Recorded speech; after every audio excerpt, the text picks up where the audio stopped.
이때 마차 한 대가 르브생트 주너비에브가에 멎었고 우리 아버지 계시지? 하고 실비가 묻는 들레스트 부인의 목소리가 전개에서 들려왔다. 외제는 벌써부터 침대 속으로 들어가서 자는 척 해야겠다고 생각하고 있었는데 이 상황이 다행히 그를 구해주었다. 아, 아버지, 아나스타지에 대한 소문 들으셨어요? 언니 집에도 무슨 이상한 일이 일어났나 봐요? 자기 언니의 목소리를 알아들은 델핀이 이렇게 말했다. 대체 뭐라고? 그렇다면 나는 끝장이다. 내 불쌍한 머리는 이중의 불행을 견뎌내지 못할 거다. 고리오 영감이 말했다. 안녕하세요, 아버지. 아, 너가 와 있었구나, 델핀. 백작 부인이 들어오면서 말했다. 더 레스트 부인은 동생을 만나게 된 것이 난처한 듯이 보였다. 안녕, 나지. 내가 있는 것이 이상하게 보여? 나는 아버지를 매일 뵙는데, 남자 부인이 말했다. 언제부터? 언니가 여기 와보면 알 수 있었을 텐데. 나를 약 올리지 마라, 델핀. 백작 부인이 비통한 목소리로 말했다. 저는 불행에 빠졌어요. 저는 파밀이에요. 가엾으신 아버지, 이번에는 정말 파밀이에요? 무슨 일이냐, 나지야? 고리오 영감이 소리쳤다. 우리한테 모두 얘기해라. 얘야, 쟤가 얼굴이 창백해지는구나. 자, 델핀, 언니를 좀 부축해 주어라. 그리고 언니한테 잘 대해줘. 할 수 있는 한 나는 너를 더욱더 사랑할 테니까. 가엾은 나지, 얘기해봐. 더 니신겐 부인이 언니를 자리에 앉히면서 말했다. 언니의 모든 것을 용서할 만큼 항상 언니를 사랑하는 것은 우리 두 사람뿐이라는 것을 언니도 알지 않아? 알다시피 가족의 예정이 가장 확실한 것이잖아. 그녀는 언니에게 소금 냄새를 맡게 해서 백작 부인은 제정신이 돌아왔다. 나는 죽을 것 같구나. 고리오 영감이 말했다. 그리고 그는 토탄 불을 휘저으며 계속해서 말했다. 자, 둘 다 가까이 오너라. 나는 몸이 떨리는구나. 무슨 일이냐, 나지? 빨리 말해라. 나는 죽겠구나.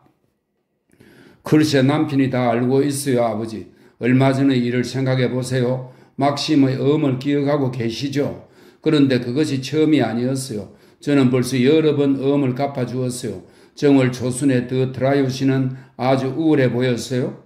그는 저에게 아무 말도 안 했지만 사랑하는 사람의 마음속을 들여다보는 것은 아주 쉬운 일이어서 조그만 단서로도 충분해요.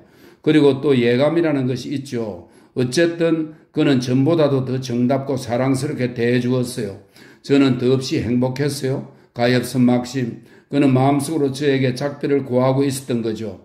나중에 그가 그렇게 말했어요. 그는 권총으로 머리를 쏘아 자살하려고 했던 거예요. 결국 저는 그의 무릎에 2시간 동안이나 매달려서 수없이 추궁하고 애원했지요. 그는 10만 프랑의 빚이 있다고 마침내 저에게 털어놓았어요. 오, 아빠, 10만 프랑이에요. 저는 미칠 것만 같아요. 아버지는 그만한 돈이 없을 거예요. 제가 다 갉아먹었으니. 아니, 도둑질을 하지 않는 한 나는 그 돈을 만들 수 없다. 그러나 나는 도둑질이라도 하겠다. 나지야, 나는 가겠다. 고리오 영감이 말했다. 죽어가는 사람의 헐떡거리는 소리처럼 음산하게 내어 던져진 그 말, 무력감에 찬 부성의 단말마의 고통을 드러내는 그 말에 두 자매는 잠시 입을 다물었다. 10년 속에 던져져서 그 깊이를 드러내는 돌멩이처럼 터져나온 그 절망의 외침에 어떤 이기심인들 냉담할 수 있을 것인가? 제 것이 아닌 물건을 처분해서 저는 그 돈을 마련했어요, 아버지. 백작 부인이 울음을 터뜨리며 말했다. 델핀은 마음이 아파서 언니의 목에 얼굴을 기대고 울었다. 소문이 모두 사실이었군. 그녀가 언니에게 말했다. 아나스타지는 고개를 떨어뜨렸고 또 니신겐 부인은 그녀의 온몸을 끌어잡고 다정하게 키스하며 자기 품에 꼭 껴안았다. 여기서는 언니가 심판받지 않고 언제나 사랑받을 수 있어. 그녀가 언니에게 말했다. 내 천사들아, 너희들의 결혼은 왜 그렇게 불행하단 말이냐? 고리오가 힘없는 목소리로 말했다. 따뜻하고 감동적인 그런 애정의 표시에 용기를 얻은 백작 부인이 다시 말했다. 막심의 생명을 구하기 위해서, 요컨대 저의 모든 행복을 구하기 위해서 저는 아버지도 아시는 그 고리대금업자, 그 어떤 것에도 마음이 움직이는 법이 없는 지옥에 의해 빚어진 인간인 그 곱새클한 사람에게 드레스토 씨가 그처럼 집착하는 가족의 다이아몬드들, 남편 것과 제 것 모두를 가지고 가서 팔아버렸어요. 팔았다고요. 아시겠어요? 막심은 살아났죠. 그러나 저는 파멸이에요. 레스토가 모두 알아버렸어요. 누구에게서? 어떻게? 내가 그놈을 죽여버리겠다. 고려 영감이 소리쳤다. 어제 남편이 자기 방으로 저를 부르더군요. 저는 그리로 갔죠. 아나스타지, 당신 다이아몬드가 어디에 있어? 그가 저에게 물었어요. 제 방에 있다고 대답했죠. 아니야, 여기 내 서랍장에 있어. 그는 저를 빤히 쳐다보며 말했어요.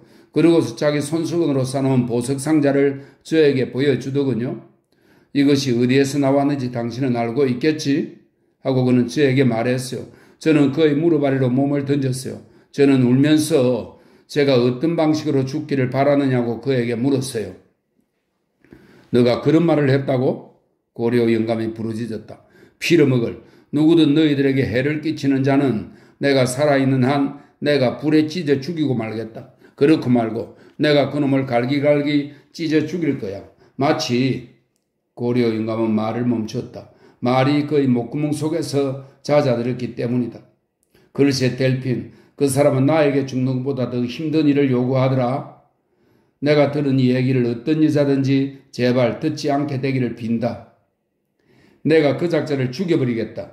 고려 영감은 조용하게 말했다. 그리고 그는 아나스타지를 쳐다보며 계속해서 얘기했다. 그자의 생명은 하나뿐이지만 나에게는 두 생명이 달린 문제다. 그래, 무슨 얘기드냐? 백작 부인이 잠시 쉬었다가 계속해서 말했다. 그 사람은 저를 쳐다보더니 이렇게 말하더군요. 아나스타지, 나는 모든 것을 침묵 속에 묻어버리겠소. 우리는 함께 지낼 것이요. 우리에게는 자식들이 있으니까 나는 결투를 내서 더 트라이오 씨를 죽이지는 않겠소. 내가 실수할 수도 있을 테니까 말이요. 달리 그를 제거하려 해도 나는 인간적 정의와 충돌할 수 있을 것이요. 당신의 품 안에서 그를 죽인다면 아이들에게 불명예를 안겨줄 것이요. 그래서 당신의 아이들이나 그 애들의 아비나 내가 파멸하는 것을 보지 않기 위해서 나는 두 가지 조건을 당신에게 부과하오. 대답하오. 나의 자식이 있어?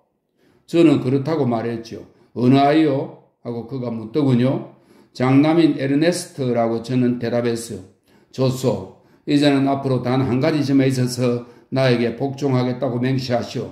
라고 그가 말해서 저는 맹세했어요. 그럼 내가 요구할 때는 당신의 재산을 매도하겠다고 서명하시오. 하고 그가 말하더군요. 서명하지 마라. 절대로 거기 서명해서는 안 돼. 고려 영감이 소리쳤다. 드레스토군. 너는 여자를 행복하게 해주는 것이 무엇인지 모른다. 여자는 행복이 있는 곳에서 그것을 찾으려 하건만 너는 너의 어리석은 무능으로 여자를 벌하려 하느냐? 내가 여기 있다. 내가 중지하라. 그자는 나아가는 길에서 나를 보게 될 것이다. 나지야, 안심해라. 그자가 제 후계자에게 집착한다고? 좋다, 좋아. 내가 그놈의 아들을 납치하겠다. 제기랄, 그 애는 내 손자이기도 하구나. 내가 그 어린애를 만나볼 수 있겠니? 나는 그 애를 나의 시골 마을로 데려가서 내가 돌봐주겠다. 그러니 걱정 마라. 나는 그놈이 항복하게 만들겠다. 악마 같은 놈. 그놈에게 말하겠다. 우리 둘이서 단판 짓자. 너가 너의 아들을 갖고 싶으면 내 딸에게 재산을 돌려주고 마음대로 행동하도록 내버려 두라고 말이야. 아버지, 그래, 너의 아비다. 나는 진짜 아비다. 그 이상한 귀족 녀석이 내 딸을 학대해서는 안 되는데 제기랄, 내 혈관 속에 무엇이 들었는지 모르겠구나. 호랑이 피가 흐르는 모양이다. 나는 그 두 인간을 삼켜버리고 싶구나. 내 자식들아, 도대체 이것이 너희들의 삶이란 말이냐? 이거야말로 나를 죽이는 노릇이다. 내가 더 이상 살아있지 않으면 너희들은 대체 어찌 되겠느냐? 아비들이 자식들만큼 오래 살아남아야 하겠구나. 하나님, 당신의 세계는 어째서 이렇게 잘못 꾸며져 있습니까? 그런데 당신께도 아들이 한 분 있다고 하더군요. 당신은 우리가 우리 자식 때문에 고통받는 것을 막아주셔야 할 것입니다. 내 사랑하는 천사들아, 이게 어찌된 일이냐? 너희들이 괴로울 때만 너희들을 볼 수 있으니 너희들은 나에게 눈물만을 보게 만드는구나. 그래, 물론 너희들은 나를 사랑하지. 나는 알고 있다. 오너라, 여기 와서 하소연해라. 내 가슴은 크다. 내 가슴은 모든 것을 받아들일 수 있다. 그래, 너희들이 그 가슴을 찢어도 소용없을 것이다. 찢어진 조각들이 다시 아비의 가슴을 만들 테니까. 나는 너희들의 고통을 받아들여 너희들 대신 괴로움을 겪고 싶다. 아, 너희가 어렸을 때는 너희들은 참 행복했었는데 우리에게 좋은 시절은 그때뿐이었어요. 넓은 곳간의 밀가루 포대 꼭대기에서 우리가 미끄럼 타고 놀던 때는 어디로 갔는지 델핀이 말했다. 아버지, 그 얘기가 전부가 아니에요? 아나스타지가 고리오의 귀에 대고 말하자 그는 펄쩍 뛰었다. 다이아몬드는 10만 프랑에 팔린 것이 아니에요. 막심은 고소를 당했어요. 우리는 이제 1만 2천 프랑만 갚아주면 돼요. 그는 분별 있게 처신하고 더 이상 도박을 않겠다고 저에게 약속했어요. 이제 세상에서 저에게 남아있는 것은 그의 사랑뿐인데 저는 그것에 너무 비싼 대가를 치러서 그것이 사라지면 죽을 도리밖에 없어요. 저는 그것의 재산, 명예, 안식, 자식들 모든 것을 희생했어요. 적어도 막심이 자유로운 몸으로 체면을 유지하고 사교계에 남아서 출세의 발판을 달질 수 있도록 해주세요. 지금은 그에게 저의 행복만이 달려있는 것이 아니라 우리에게는 재산 한 푼 없게 될 자식들이 있어요. 그가 생트펠라지 감옥에 들어가면 모든 것이 파멸이에요. 나는 그만한 돈이 없다, 나지야. 더 이상 아무것도 없어. 세상 끝장이구나. 분명코 세상이 무너질 것이다. 도망쳐라. 너희들 먼저 피해. 나에게는 아직 언제 버클과 내가 세상에 나와 맨 처음에 산 6벌의 식기가 남아있지. 결국 내가 가진 것이라고는 1200프랑의 종신연금뿐이군. 아버지의 영속연금은 어떻게 하셨어요? 내 생계를 위해 이 작은 수입만 남겨두고 그걸 팔았다. 피피엔에게 아파트를 마련해 주기 위해 1만 2천 프랑이 필요했었지. 델피, 너한테 말이야? 둘레스트 부인이 동생에게 말했다. 그게 무슨 상관이냐? 1만 2천 프랑은 이미 써버렸다. 고리오 영감이 대꾸했다. 짐작간다. 더 라스트냐크 씨를 위해서지.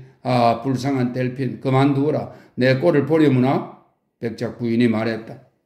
언니, 더 라스트냐크 씨는 자기 애인을 파멸시킬 청년이 아니야. 그거 잘 됐구나, 델핀. 내가 빠져있는 이 위기 상황에서 나는 너에게 좀 더 나은 것을 기대했는데 그러나 너는 나를 사랑한 적이 없지. 아니다. 저 애는 너를 사랑한다 나지. 저 애는 조금 전에도 나에게 그런 말을 했어. 고리오 영감이 소리쳤다. 우리가 너희 얘기를 하고 있었어. 저 애는 너는 아름다운데 저는 그저 예쁠 뿐이라고 나한테 말하더라. 저 애는 백작 부인이 아버지의 말을 반복했다. 저 애는 차디찬 미인이죠. 델핀이 얼굴이 빨개져서 대꾸했다.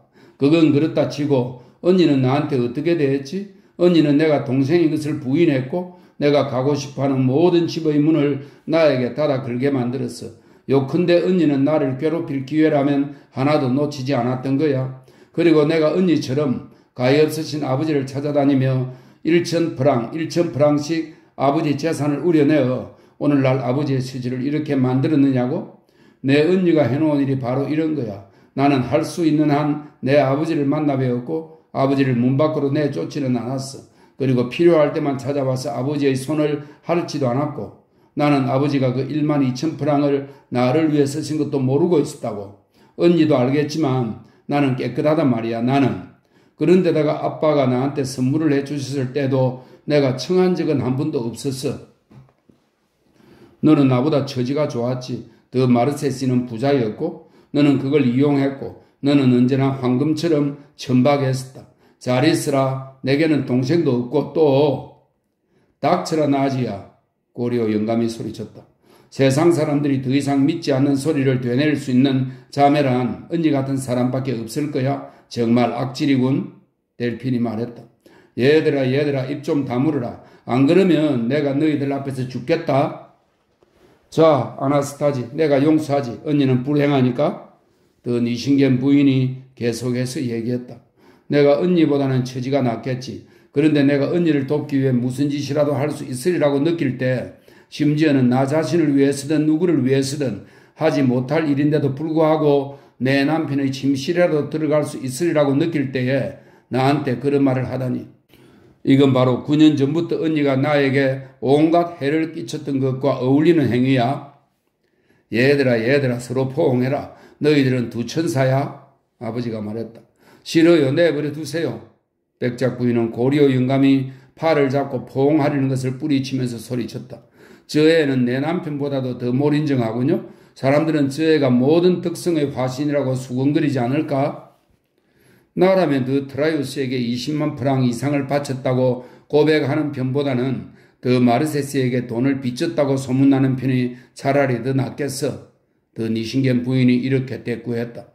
델핀, 백작 부인이 동생에게로 한 발 다가서며 부르짖었다. 언니가 나를 중상모략하는데 내가 진실을 말하는 것이 뭐가 어때서? 남작 부인이 냉랭하게 대꾸했다.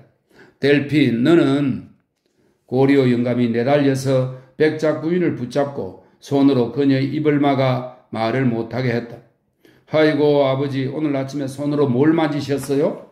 아나스타즈가 그에게 말했다. 아, 그렇구나. 내가 잘못했다. 불쌍한 아버지는 두 손을 자기 바지가랑이에 문지르며 말했다. 나는 너희들이 올 줄도 모르고 이사 준비를 했었다. 그는 딸의 비난을 자기 쪽으로 이끌어 그녀의 분노의 방향을 자기에게로 향하게 한 것이 기뻤다. 아, 너희들이 내 가슴을 찢어놓았구나. 그가 자리에 앉으면서 다시 말했다. 얘들아, 나는 죽을 것만 같다. 불이 붙은 듯 머릿속이 타오르는 것 같다. 정답게 좀 지내고 서로 사랑해라. 너희들이 나를 죽게 만들 작정이냐, 델핀, 나지. 너희들은 둘 다 옳은 점도 있고 그런 점도 있다. 자, 데델, 언니에게 12,000프랑이 필요하다니 찾아보도록 하자. 그는 남자 부인 쪽으로 눈물이 가득 찬 두 눈을 돌리며 말했다. 서로들 그런 식으로 쳐다보지 마라. 그는 델핀 앞에 무릎을 꿇었다. 나를 기쁘게 하려면 언니에게 사과해라. 언니는 최악의 불행에 빠져서 안 그러니? 그는 델핀의 귀에 대고 속삭였다. 가엾어 나지. 내가 잘못했어. 나를 포옹해 줘. 고통 때문에 생긴 기괴하고 광적인 아버지의 얼굴 표정에 질겁해서 델핀이 말했다. 아, 너는 내 가슴에 향유를 뿌려주었구나. 고리오 영감이 외쳤다. 하지만 어디에서 12,000프랑을 찾지? 다른 사람 대신 군대에 가겠다고 할까? 아, 아버지 안 돼요, 안 돼요. 두 딸이 그를 둘러싸며 말했다. 그런 생각을 다 하시다니 하나님이 보답하실 거예요? 우리의 생명을 바쳐도 아버지 은혜는 어림도 없어요. 안 그래 나지? 델핀이 다시 말했다. 가히 없으신 아버지, 아버지가 그러신다 해도 그건 물 한 방울에 지나지 않을 거예요? 백작 부인이 그렇게 지적했다. 그렇다면 사람이 자기 생명을 바쳐서도 아무것도 할 수 없단 말인가? 노인이 절망에 빠져 소리쳤다. 나지야, 너를 구해주는 사람이 있으면 나는 그에게 몸을 바치겠다. 그를 위해 나는 사람이라도 죽이겠다. 나는 보트랭처럼 하겠다. 나는 도영장으로 가겠다. 나는 그는 마치 벼락을 맞은 것처럼 말을 뚝 그치더니 아무것도 없구나 하고 머리칼을 쥐어뜯으며 말했다. 도둑질하러 갈 때라도 알면 좋으리만 도둑질거리를 찾기도 어렵구나. 은행을 털려 해도 사람들과 시간이 필요할 테니. 그러니 나는 죽어야만 해. 죽는 도리밖에 없어. 그래, 나는 이제 아무짝에도 쓸모가 없구나. 나는 더 이상 아비가 아니야. 딸이 나에게 청하는데 딸이 필요로 하는데 그런데 나는 비참하게도 아무것도 없구나. 아, 너는 너를 위해 종신연금을 만들었어? 늙은 악당놈. 그런데 너에게는 딸들이 있구나. 너는 도대체 딸들을 사랑하지 않는단 말이냐? 돼져버려라. 개처럼 돼져버려. 그래, 나는 개만도 못한 놈이다. 개라도 이렇게 행동하지는 않을 거야. 오, 내 머리가 끓는구나. 아, 아버지 좀 진정하세요.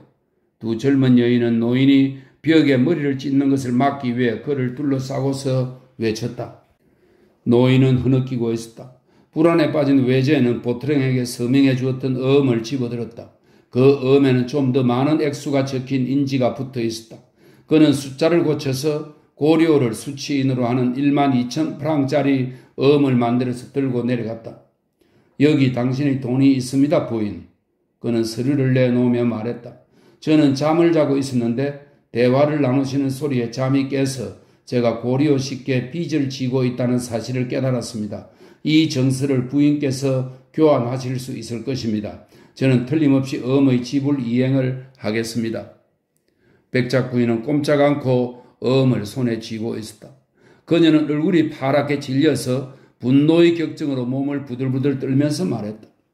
델핀, 나는 너희 모든 것을 용서했다. 하나님이 다 알고 계신다. 그렇지만 이 일만은 저분이 여기 계셨다니 너는 그 사실을 알고 있었지? 내 비밀들, 내 생활, 내 아이들의 일, 나의 수치와 나의 명예, 모든 것을 저분에게 털어놓게 해서 나에게 복수할 만큼 너는 비열했구나.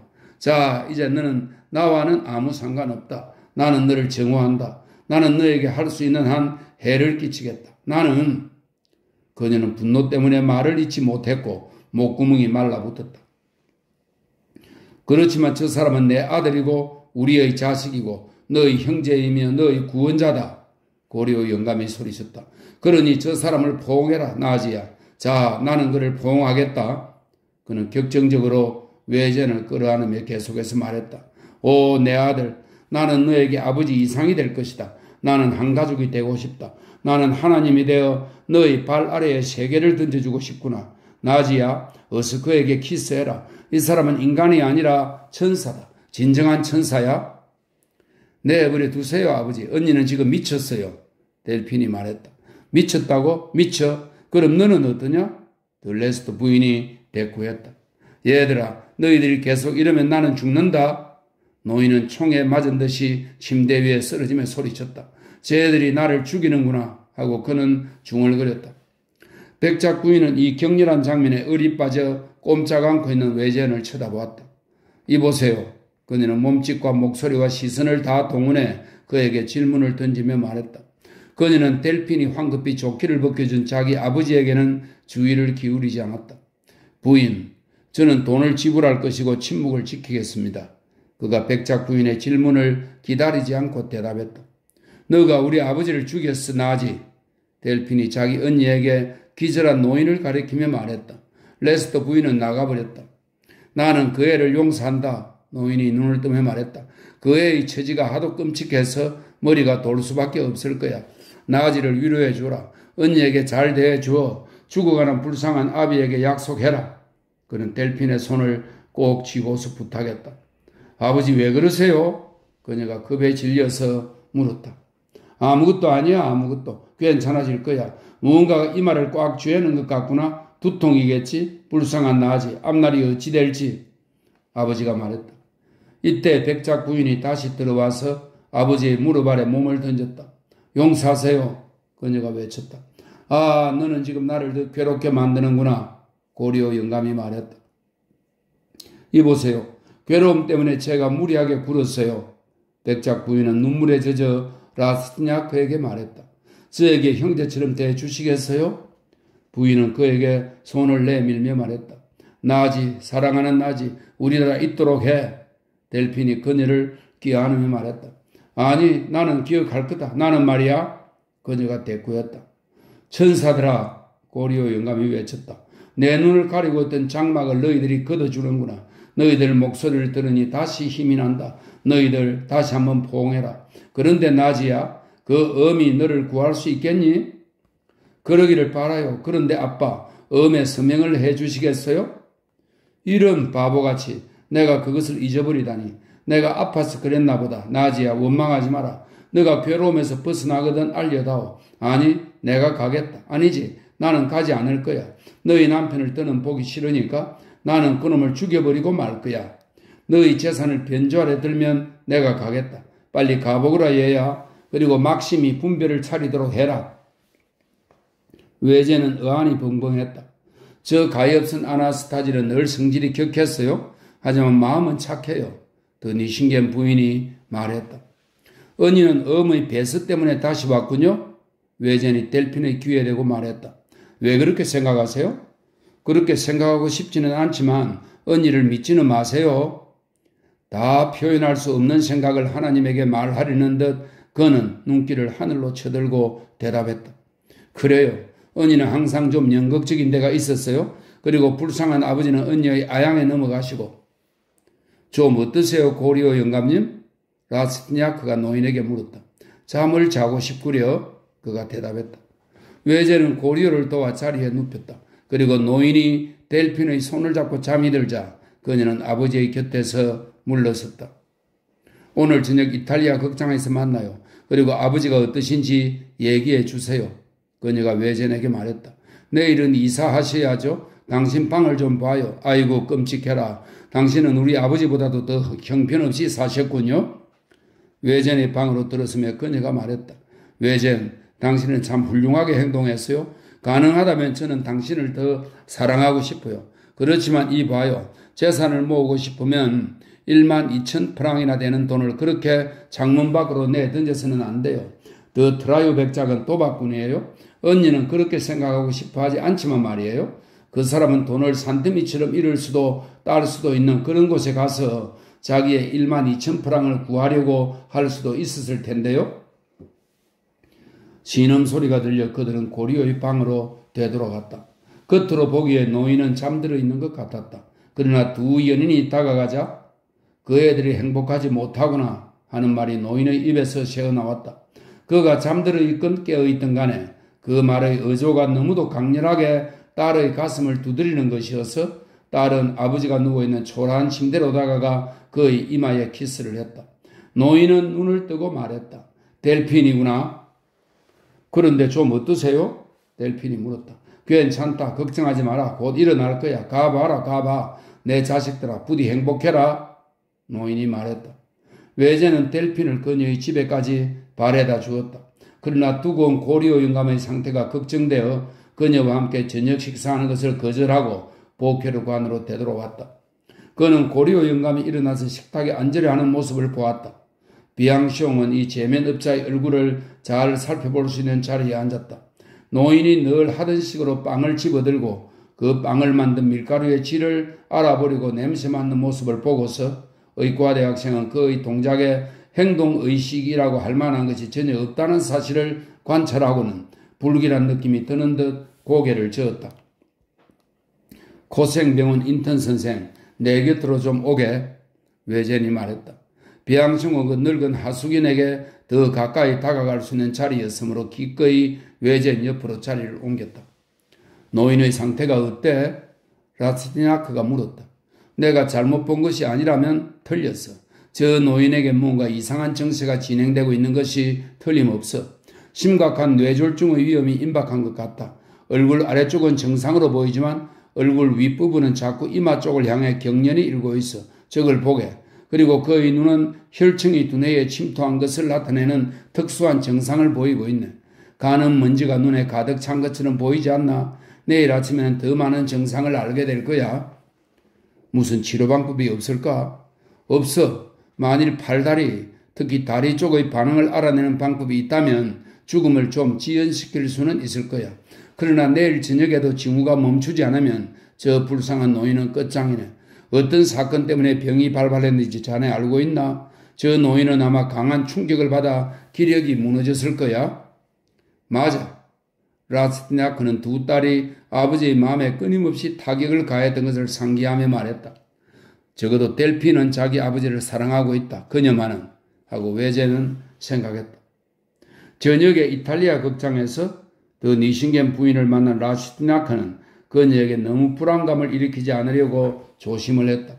그러나 외제인이 말을 꺼내자마자 그녀는 대꾸했다. 걱정하지 마세요. 우리 아버지는 강해요. 다만 오늘 아침에 우리들이 아버지께 좀 충격을 드렸을 뿐이에요. 우리들의 재산이 위태로워졌어요. 그 불행의 크기가 어떤 것인지 상상할 수 있어요? 당신의 애정 덕분에 정 같으면 치명적인 괴로움으로 여겼을 일에 무감각하게 될 수 없었더라면 나는 살아갈 수 없을 거예요. 지금 나에게 두려운 것은 오직 한 가지 불행뿐이에요. 그것은 나에게 삶의 즐거움을 느끼게 해준 사랑을 잃는 것이죠. 이 감정 이외에는 모든 것이 나와 상관없어요. 나는 세상의 어느 것도 더 이상 사랑하지 않아요. 당신이 나의 모든 것이에요. 내가 부자라는 행복감을 느낀다 해도 그것은 당신을 더 기쁘게 해드리기 위해서일 뿐이에요. 부끄러운 얘기지만 나는 아버지의 딸인 이상으로 당신의 연인이에요. 왜 그러냐고요? 나도 모르겠어요. 나의 생명 전체가 당신 안에 있어요. 아버지가 나에게 심장을 주셨지만 그 심장을 뛰게 만든 것은 당신이에요. 억제할 수 없는 감정 때문에 저지르게 되는 죄를 당신이 사면해 준다면 온 세상이 나를 비난한다 해도 나는 상관없어요. 당신은 나를 불효자식으로 생각하시겠죠? 아니에요. 우리 아버지처럼 좋은 아버지를 사랑하지 않는다는 것은 불가능해요. 아버지가 통탄스러운 우리 결혼의 자연스러운 결과를 마침내 보시게 되는 것을 내가 어찌 막을 수 있었겠어요? 그분은 왜 우리의 결혼을 막지 않으셨을까? 우리를 위해 깊이 생각해 보는 것은 아버지의 책임이 아니었을까요? 오늘에 왔어야 나는 알겠어요. 아버지도 우리와 마찬가지로 괴로워하고 계셔요. 하지만 우리가 어쩌겠어요? 아버지를 위로해 드린다. 그러나 우리는 어떻게 해도 그분을 위로할 수 없을 거예요. 우리의 비난이나 우리의 푸념이 아버지를 괴롭히는 것 이상으로 우리의 체념은 아버지를 더욱 고통스럽게 할 거예요. 인생에는 모든 것이 쓰디쓴 상황들이 있는 것이죠. 진정한 감정의 순진한 표현에 애정을 느낀 외제는 잠자코 있었다. 파리의 여인들은 흔히 거짓되고 허영에 들뜨고 이기적이고 교태를 부리고 냉정하지만 정말로 사랑할 때의 그녀들은 다른 여자들 이상으로 자기들의 정열을 위해 많은 감정을 희생하는 것이 사실이다.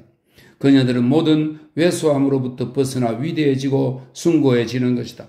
그리고 또 외제는 여자가 특별한 애정 때문에 가장 자연스러운 육친의 감정과 분리되어 그것과 거리를 둘 때에 그 자연스러운 육친의 감정을 판단하는 데서 보여주는 깊이 있고 정확한 정신의 강한 인상을 받았다.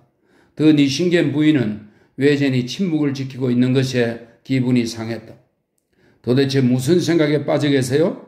그녀가 외제에게 물었다. 나는 당신이 내게 한 말을 아직도 듣고 있어요. 지금까지 나는 당신이 나를 사랑하는 것 이상으로 내가 당신을 사랑한다고 믿어왔어요. 그녀는 미소를 짓고 예절의 한계를 벗어나지 않는 범위 내에서 대화를 이어가기 위해 마음속으로 느낀 기쁨을 억눌렀다. 그녀는 지금껏 그처럼 젊고 진실한 사랑의 감동적 표현을 들어본 적이 없었던 것이다. 몇 마디만 더 했더라면 그녀는 더 이상 자신을 억제하지 못했을 것이다. 그녀는 화제를 바꾸어 얘기했다.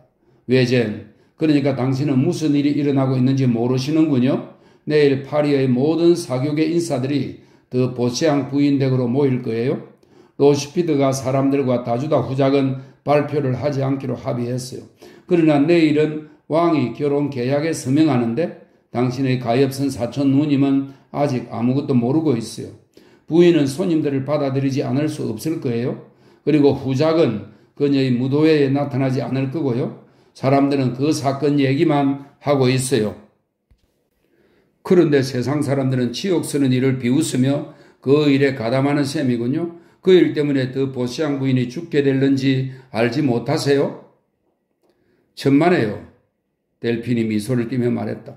당신은 그런 종류의 여자들을 알지 못해요. 그러나 파리의 모든 인사들이 그녀의 집에 갈 것이고 나도 갈 거예요. 당신 덕분에 나는 그런 행복을 얻게 되었죠. 그렇지만 파리에 수없이 떠돌아다니는 그런 터무니없는 소문의 하나가 아닐까요? 라스냐크가 말했다. 우리는 내일 진상을 알게 되겠죠.